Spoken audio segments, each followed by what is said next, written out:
बिस्मिल्लाहिर्रहमानिर्रहीम। अस्सलाम वालेकुम नाज़रीन, आप यूट्यूब चैनल देख रहे हैं। मैं इमरान खान हूँ। आज दोबारा सुप्रीम कोर्ट ऑफ पाकिस्तान ने इमरान खान साहब का केस सुनना था। एक मरतबा फिर तारीख दे दी गई है। इमरान खान साहब को इंसाफ नहीं मिल रहा। हर दफ़ा अदालत एक नई तारीख दे देती है। सुप्रीम कोर्ट ऑफ पाकिस्तान में जब केस लगने के लिए गया तो जो प्रोसिक्यूटर की जानिब से, यानी प्रोसिक्यूशन टीम या पंजाब हुकूमत का जो प्रोसिक्यूटर है, उनका वकील आया नुमाइंदगी करते हुए। उसने कहा जी वो प्रोसिक्यूटर साहब जो है ना, उनके पेट ख़राब हो गया, उनको फूड पॉइजनिंग हो गई है, लिहाजा आप कोई और तारीख दे दें। तो जज साहब ने फिर एक दिन की तारीख दे दी। इससे पहले जनाब एक दिन कहा कि जी वकील खुद मौजूद नहीं। उन्होंने कहा जी वकील मौजूद है, करें आप। फिर तारीख दे दी थी। फिर दोबारा एक और तारीख दे दी थी। फिर ये कहा जी क्योंकि इजाफी दस्तावेजात आ गई, मैं पढ़ना चाहता हूँ, मैं कल आऊँगा। फिर तारीख दे दी। और आज जनाब के जो प्रोसिक्यूटर है उसको फूड पॉइजनिंग हो गई है, उसका पेट ठीक नहीं है। तो जब उसका पेट ठीक हो जाएगा तो फिर दोबारा हम केस लगाएंगे। तो एक और तारीख दे दी है। तो इमरान खान साहब को इंसाफ देने से अदालत डर रही है। इमरान खान साहब के वकील ने कहा जी कि इमरान खान की फैमिली बात करना चाहती है, आप उन्हें तो इजाज़त दें कि वो आपसे बात करें। और वो फैमिली क्या बात करना चाहती थी वो भी मैं आपको बताता हूँ। इमरान खान की बहन ने बताया भी है। तो जज साहब ने कहा जी मैं इजाज़त नहीं देता कि इमरान खान की फैमिली बात करे। इमरान खान की फैमिली ने यह बात करनी थी कि इमरान खान साहब से मुलाकातें हमारी बंद करवा दी गई हैं, हमारी एक्सेस नहीं है इमरान खान साहब तक, हमें उनसे मिलवाया जाए, हमारी उनसे बात करवाई जाए। ये कहा था इमरान खान साहब की फैमिली ने बाहर आकर के हम ये कहना चाहते थे अदालत को, लेकिन अदालत ने इसकी इजाज़त नहीं दी। पाकिस्तान में इंसानी हकूक मुअत्तल हो चुके हैं और जिस इंसान के साथ सबसे ज़्यादा बदसलूकी की जा रही है वो इमरान खान है।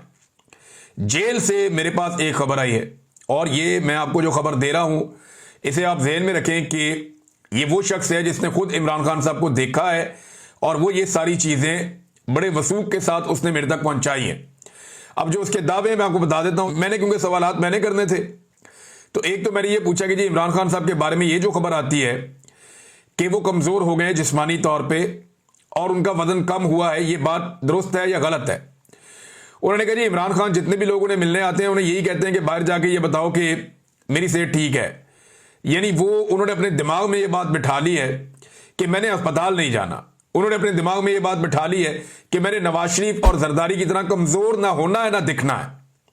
अब नवाज शरीफ और जरदारी तो जेलों के अंदर मौजों में थे, उनकी तो मुलाकातें ही नहीं रुक रही थी। उनके साथ तो बहुत सारे अर्दली रखे हुए थे, मुशक्कती रखे हुए थे, डॉक्टर उनको मिल रहे थे, बंदे उनके साथ ही रह रहे थे, मर्जी के खाने पीने चल रहे थे, खुला उनको स्वीट मिला हुआ था बड़ा सा, वो खुले आसमान के नीचे पूरा एक बंगला टाइप का होता है अंदर, वहां पे ये घूमते फिरते थे, जिसको मर्जी बुलाकर मिल लेते थे, एक महफिल जमी हुई होती थी। अब उस जेल में और इस जेल में फर्क है, लेकिन खान साहब ने ये जिद पकड़ी हुई है।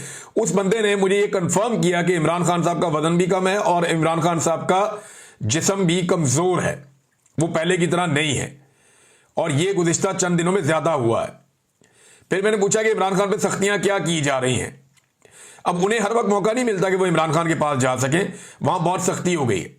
उस शख्स ने मुझे ये बताया कि पहले जब इमरान खान साहब की कोई समाअत वगैरह होती थी अदालत में या कोई और चीज़ होती थी तो यहां पे हमें अलाउ होता था, इजाज़त होती थी कि आते जाते हुए खान साहब से बात कर लेते थे। जो अमले के लोग थे, जो सिक्योरिटी के लोग थे, वो खान साहब के साथ बातें करते थे, थोड़ा सा इधर उधर की बातें हो जाती थी। लेकिन अब इतनी ज़्यादा सख्ती कर दी गई है कि इमरान खान अगर किसी को मुखातिब भी करें तो इस बात के सख्त अहकाम हैं कि आगे से जवाब नहीं देना। ऐसा लगता है कि इमरान खान किसी दीवार से बात कर रहा है। तो वहां पे जितने लोग मौजूद हैं उन सबको इस तरह कर दिया गया है। यह भी मुझे बात कंफर्म की गई कि उसको जो कैद तन्हाई का असल मतलब है वो अब इमरान खान साहब को बताया जा रहा है कि जो आपकी सिक्योरिटी के लिए भी बंदा है, जो आपको लेकर जा रहा है, लेकर आ रहा है, जो लोगों की टीम आपको लेकर जा रही है, उससे भी आप बात नहीं कर सकते। तो दो चीजें उन्होंने कंफर्म की। तीसरी एक और चीज उन्होंने कंफर्म की कि इमरान खान साहब को बाहर की मालूमात कम से कम है। गुज़िश्ता लगभग 1 महीने के आसपास हो गया, इमरान खान साहब के पास अखबारात नहीं है, वो टीवी नहीं देख पा रहे और उन्हें बाहर की इंफॉर्मेशन नहीं है। वो बिल्कुल नहीं जानते कि जेल से बाहर क्या हो रहा है और उन्हें अब सेल के अंदर ज्यादा वक्त गुजारना पड़ता है। बाहर बहुत थोड़े से वक्त के लिए 1 घंटा, 1.5 घंटा, 2 घंटे बाद उन्हें बाहर निकाला जाता है, लेकिन ज्यादातर इमरान खान साहब को उसी जेल के एक सेल के अंदर रखा जाता है। और जब धूप निकलती है तो ये हबस वाला मौसम है तो बड़ा शदीद हबस भी हो जाता है उस सेल के अंदर, उसकी वजह से उनकी हालत बहुत पतली है। मैंने पूछा कि जी ये पीने के पानी के और दीगर मामला, उन्होंने कहा जी जो इमरान खान ने चीजें बाहर बताई हैं वो झूठ नहीं है।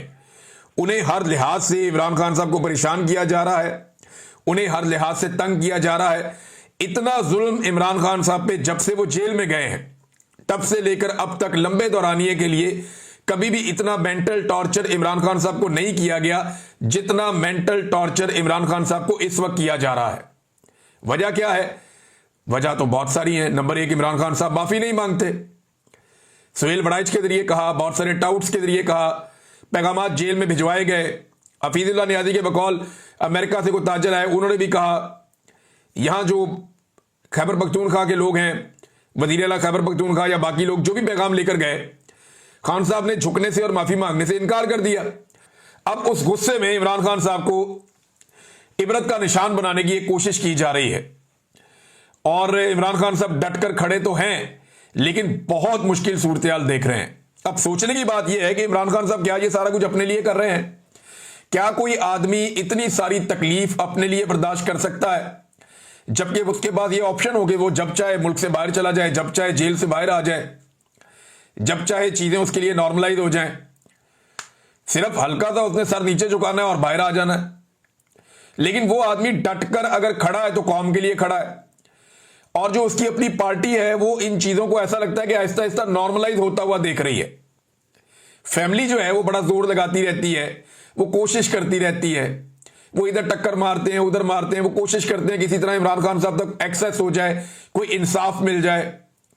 जबकि जो पार्टी के लोग हैं उनके अंदर तो बिल्कुल वो एक अलग तरह का है। तो इमरान खान साहब की सेहत के हवाले से मैं आपको ये बताऊं कि वो बीमार तो नहीं है, वो खुद कहते हैं कि मैं ठीक हूं, लेकिन उनका वजन भी कम हुआ है और उनको शदीद मेंटल टॉर्चर इमरान खान साहब को किया जा रहा है कि वहां पे जहां चंद मिनट गुजारना मुश्किल है वहां पे इमरान खान साहब को 22-22 घंटे अंदर रखा जाता है और उन्हें पढ़ने के लिए कोई किताब भी नहीं दी जाती कि जिसे पढ़ के वो अपना वक्त पास कर लें।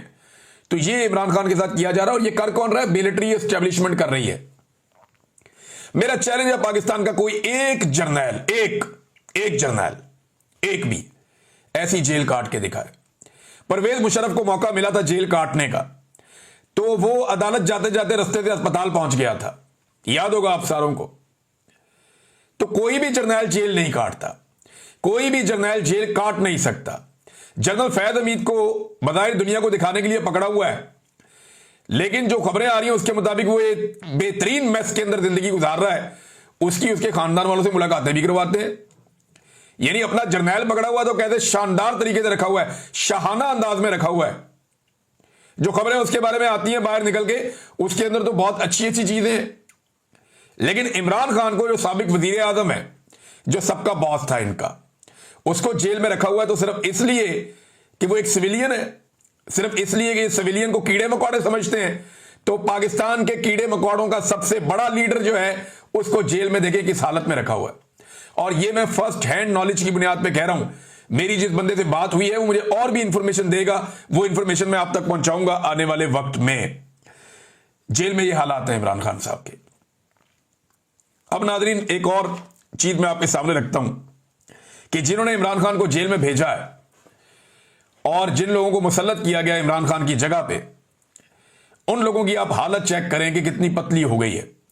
अवाम उनको मानती नहीं है, अवाम उन्हें तस्लीम करने पर तैयार ही नहीं है।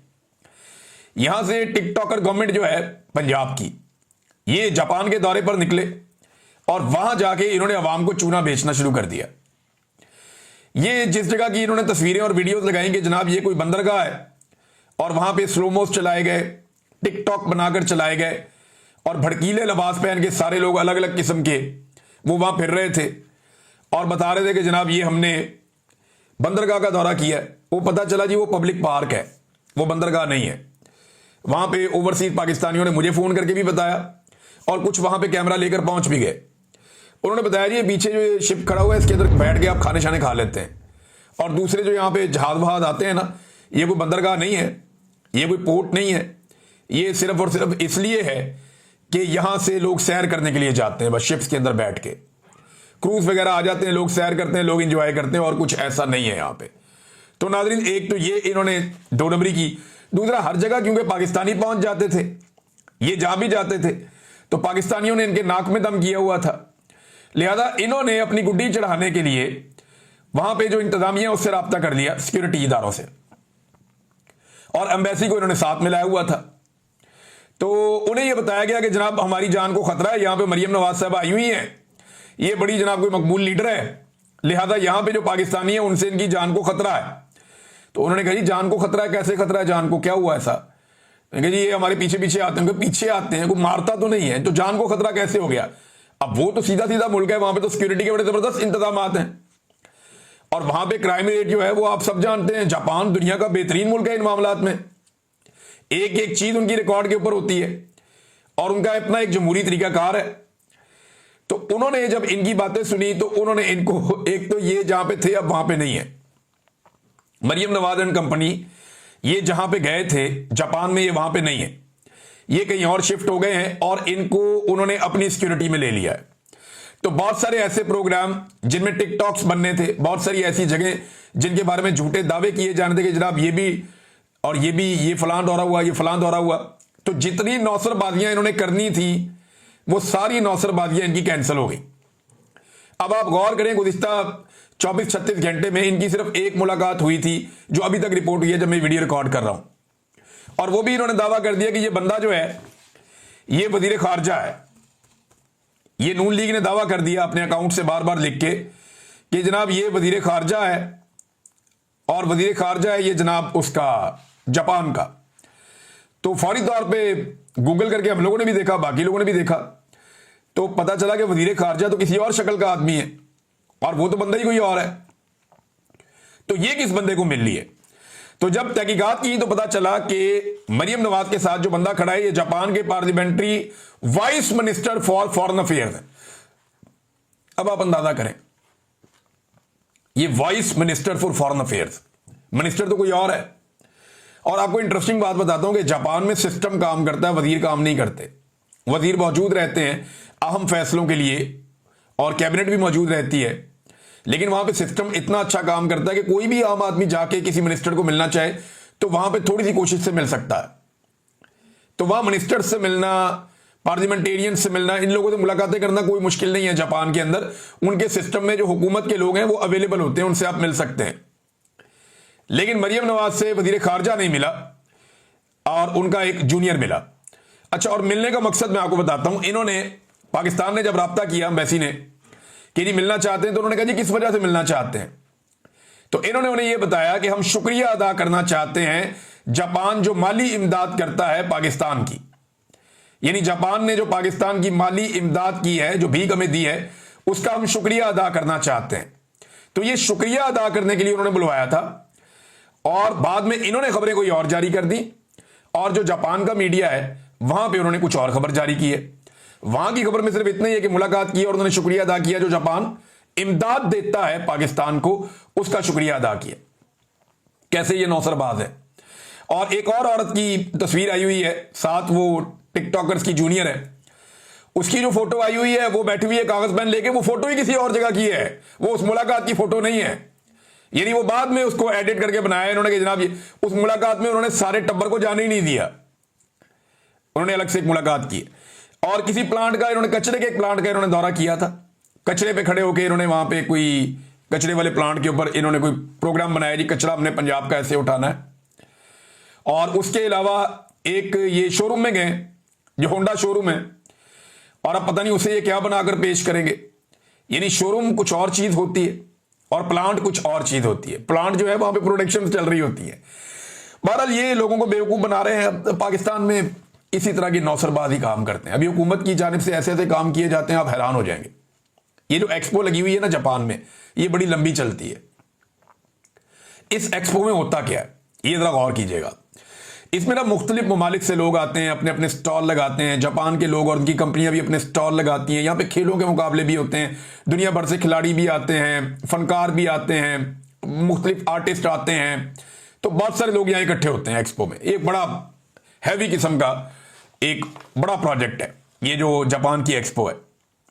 अब हुआ ये कि जब ये एक्सपो शुरू हुई ना, तो पाकिस्तान से एक हॉकी टीम गई वहां पे, वो हॉकी वाले गायब हो गए। हॉकी वाले वहां पे गए, हॉकी वाले गायब हो गए।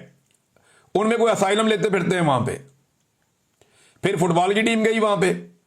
तो जो फुटबॉल की टीम पहुंची जापान के एयरपोर्ट पे, अब पाकिस्तान की आप निजाम और इदारों की कारकर्दगी चेक करें और जिन्होंने यहां से अप्रूवल दी आप उन्हें देखें कि फुटबॉल की एक पूरी टीम बनाकर जापान पहुंचा दी। ये मुझे जापान से मेरे दोस्तों ने बताया, वहां खबर भी छपी हुई है। वो ये कहते हैं जी जापान में फुटबॉल की एक टीम पहुंचा दी गई, वो टीम वहां पे जापान में पहुंच गई, एयरपोर्ट के ऊपर ही पकड़े गए सारे। उन्होंने कहा जी आप लोग इसलिए आए? उन्होंने कहा फुटबॉल खेलने हैं, फुटबॉल के प्लेयर्स हैं। वो सबके इतने इतने बड़े पेट निकले हुए थे। फुटबॉल के प्लेयर का तो पेट ही नहीं होता, इतनी इतनी बड़ी उम्रें, पेट निकले हुए हैं, तोंदे लंबी लंबी निकली हुई हैं और जनाब आ गए फुटबॉल खेलने के लिए। उन्होंने कहा यार ये तो फुटबॉल के प्लेयर लगते ही नहीं है, ये फुटबॉल कैसे खेलेंगे? ये पाकिस्तान से गई थी टीम जनाब कारनामा करने और यहां से अप्रूवल होकर पहुंच भी गए वहां पे। अच्छा, वहां जब उन्होंने उनके बैग शैग खोले और खोल के चेक किए तो पता चला बैगों के अंदर से तो कपड़े शपड़े और बेचारों गरीबों वाला सामान।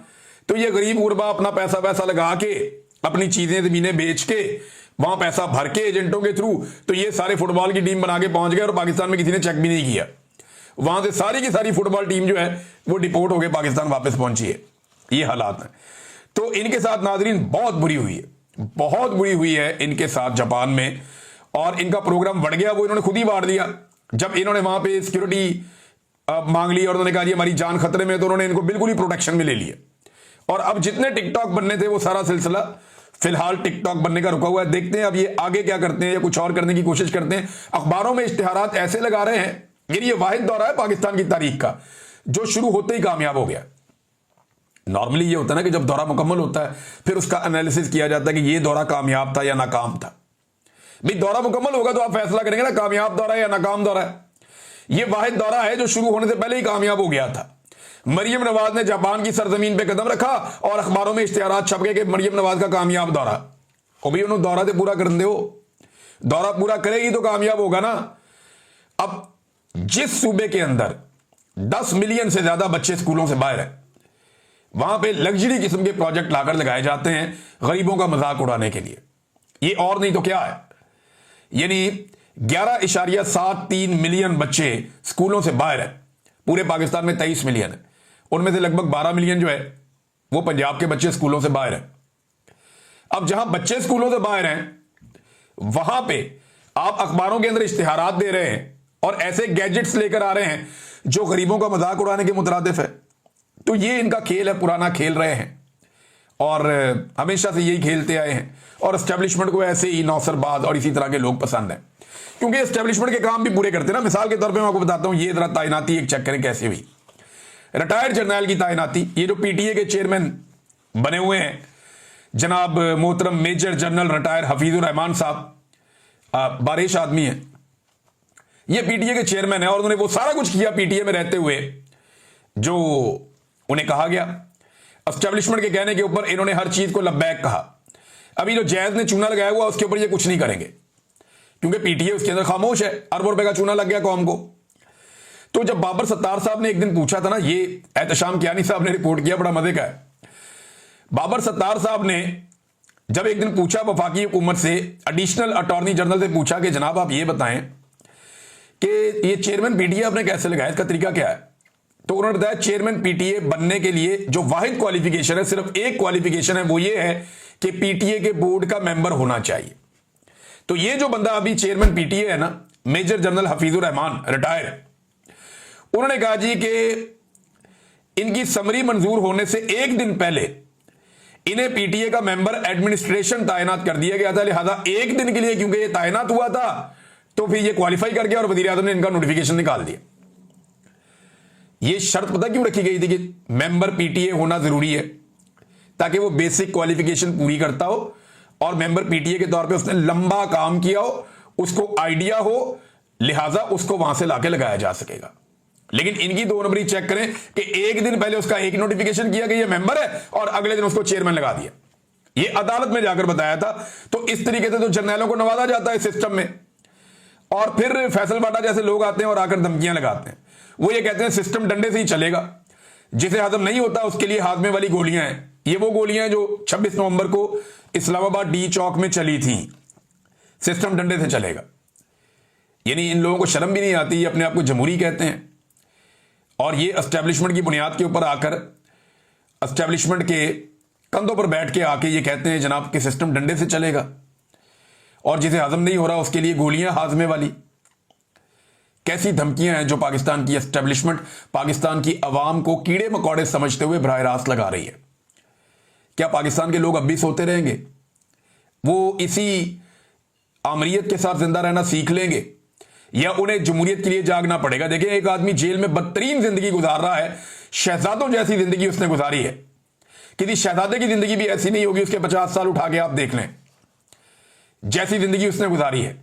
वो पहाड़ों पे घूमने वाला, रोजाना कई कई किलोमीटर वॉक करने वाला, पहाड़ों पे भागने वाला, खुले आसमान के नीचे रहने वाला, वो एक बंद काल कोठरी में पड़ा है सिर्फ इसलिए ये तकालीफ बर्दाश्त कर रहा है कि उसने कहा नहीं जी नहीं, ऐसे नहीं चलेगा। लेकिन जिन लोगों के लिए उसने किया, अभी तक वो लोग शायद इसी बात का इंतजार कर रहे हैं कि वो अकेला लड़ाई लड़के जीत लेगा उनके लिए। सबको खड़ा होना पड़ेगा, इमरान खान सबका इंतजार कर रहा है, कोई माने या ना माने।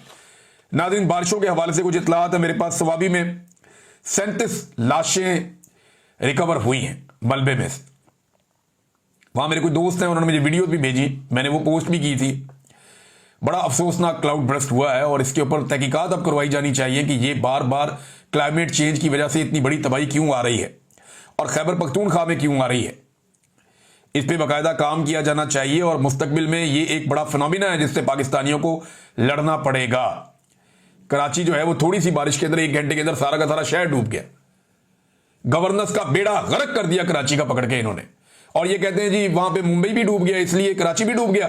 और भाई मुंबई में जो बारिश हुई है ना वो 800 मिलीमीटर से ज्यादा हुई है, आपकी टोटल 100 मिलीमीटर बारिश नहीं हुई, 800 मिलीमीटर से ज्यादा बारिश हुई है अनएक्सपेक्टेड वहां पे। और कुछ इत्तलात के मुताबिक 950 मिलीमीटर बारिश हुई है मुंबई में। तो उसका जो डूबना बनता है भाई वो तो सैलाब आया हुआ है। वो कराची में तो 1 घंटे की थोड़ी सी बारिश हुई है, कुछ कहते हैं लोग 40 मिलीमीटर की हुई है, कुछ लोग कहते हैं 70 मिलीमीटर की हुई है। वजीर आला ने बहुत छलांग मारी तो 150 मिलीमीटर पे चला गया, तो इससे शहर डूब जाते हैं। बेड़ा गर्क कर दिया सारी गवर्नेंस का। नाज़रीन, इन चीज़ों पे हम बाद में बात करते हैं, अब तक के लिए इतने अपना ख्याल रखिएगा, अपने इस चैनल का भी। अल्लाह हाफ़िज़।